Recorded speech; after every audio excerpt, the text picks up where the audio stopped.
এখন ফেসিবাদের পা চাটা গোলামরাও ফেসিবাদ পুনর্বাসনের সাহস করার সুযোগ পেয়েছে। কড়া ভাষায় সতর্ক করছি, এদের পুনর্বাসনের চেষ্টা যারা করবে তাদের পরিণতি যা হয়েছে, এদের পুনর্বাসনের চেষ্টা যারা করবে তাদের পরিণতি তার চাইতে ভয়ঙ্কর হবে।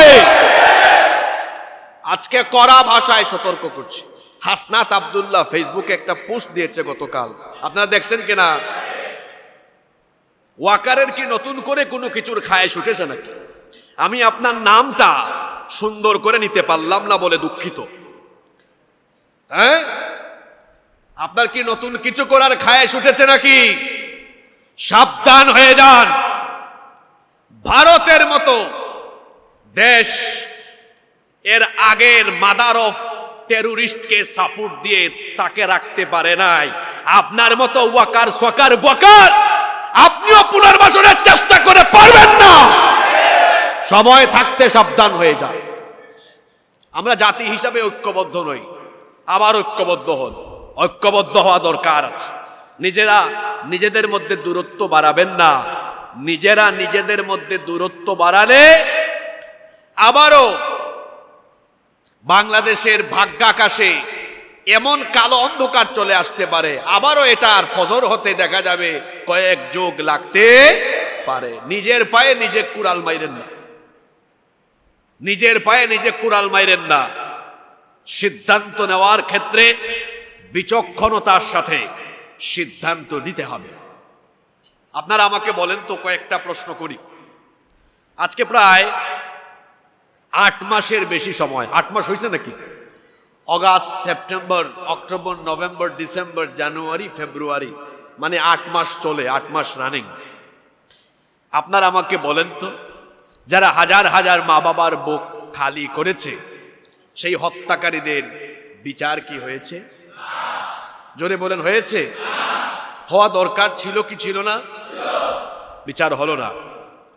তারপরে আসেন, দেশের টাকা, জনগণের টাকা যারা বিদেশে পাচার করলো, চুরি করলো, তাদের বিচার কি হয়েছে? এই বিচার হওয়া দরকার ছিল কি ছিল না? সবাই জবাব দিবেন। তারপরে বলেন দেখি, 600 জনের উপরে চিহ্নিত দেশদ্রোহী, মানবতা বিরোধী গণহত্যার কাজে লিপ্ত 626 জনকে ক্যান্টনমেন্টে রাখা হয়েছিল, তাদেরকে কি বিচারের মুখোমুখি দাঁড় করানো হয়েছে? সেনাবাহিনীকে ম্যাজিস্ট্রেসি পাওয়ার দেওয়ার পরেও উল্লেখযোগ্য কোনো ধরনের ভূমিকা মানুষ দেখেনি। আমি কি সত্য বলেছি না অসত্য বলেছি? তারপরে আপনি আবার হাসনাত আব্দুল্লাহর পোস্ট থেকে বলছি, আপনি আবার প্রস্তাব দেন এই সবগুলো কর্মকাণ্ড কি প্রমাণ করে? এই সবগুলো কর্মকাণ্ড প্রমাণ করে বাংলাদেশকে আবারও অস্থিতিশীল করবার জন্য পেছন থেকে কলকাঠি নাড়া হচ্ছে, অপচেষ্টা করা হচ্ছে। তবে মনে রাখতে হবে, এই দেশকে আরেকবার অস্থিতিশীল করবার চেষ্টা করা হলে জাতি হিসাবে আমরা সবাই ঐক্যবদ্ধ হতে আমাদের 1 ঘন্টাও সময় লাগবে না। আমি আপনাদেরকে অনুরোধ করব এবং গোটা দেশবাসীকে অনুরোধ করব, দেশের শান্তি শৃঙ্খলা, স্বাধীনতা, সার্বভৌমত্বের হেফাজতের জন্য আমরা দল মত সব কিছু ভুলে গিয়ে, এমনকি ধর্ম বর্ণ সব কিছু ভুলে গিয়ে দেশের স্বার্থে আমরা সবাই সব সময় ঐক্যবদ্ধ থাকবো ইনশাআল্লাহ। ঐক্যবদ্ধ থাকার ভেতরে ফজিলত আছে। ঐক্যবদ্ধ জাতিকে মোকাবেলা করা যায়। দেখেন, আমরা জাতি হিসাবে ঐক্যবদ্ধ নই বলেই কিন্তু এগুলো বলার মতো আর এগুলোর মতো পরিস্থিতি তৈরি হয়েছে। আবার দেখেন, ফিলিস্তিন বা কাশ্মীর বা অন্যান্য অঞ্চলে আমাদের যে ভাই বোনরা নির্যাতিত হয়, এটা হচ্ছে আমাদের অনৈক্যের ফসল।